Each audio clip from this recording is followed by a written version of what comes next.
मुझे समझ नहीं आ रहा है कि संघर्ष 2 के मेकर्स और खेसारी लाल यादव जी क्या सोच के बैठे हैं। मूवी को रिलीज होने में अब ज्यादा टाइम नहीं रह गया है और संघर्ष 2 को प्रमोशन करने के लिए पता है क्या किया गया है? संघर्ष 2 के ट्रेलर पर एड लगा दिया है। बस भैया इससे कुछ नहीं होगा। भोजपुरी की सबसे बड़ी मूवी जिसमें मशीन गन यूज की गई है, जिसमें अलग ही लेवल का एक्शन है, उस मूवी के ट्रेलर पे आप ऐड लगा के ये सोच रहे हैं कि उसका प्रमोशन हो गया। ऐसा नहीं होगा।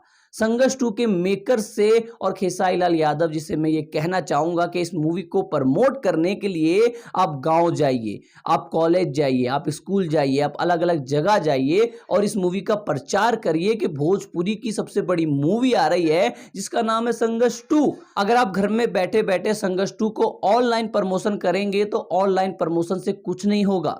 सनी देओल जी ने गदर 2 के प्रमोशन के लिए कॉलेज गए, स्कूल गए, हर एक जगह गए और देखिए पहले दिन सनी देओल की मूवी ने 35 से 40 करोड़ की ओपनिंग भी ले ली है।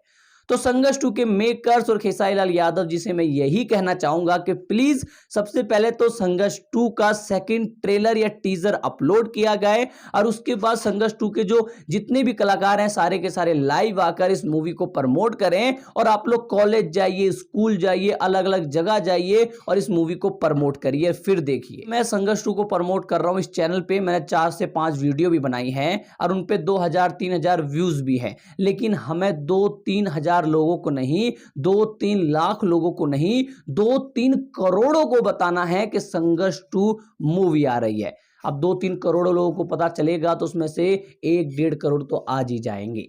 खैर आप लोग क्या सोचते हैं संघर्ष 2 के प्रमोशन के बारे में कमेंट करके अवश्य बताएं। क्या संघर्ष 2 का प्रमोशन जमीनी स्तर पर होना चाहिए या नहीं होना चाहिए? इतना ही।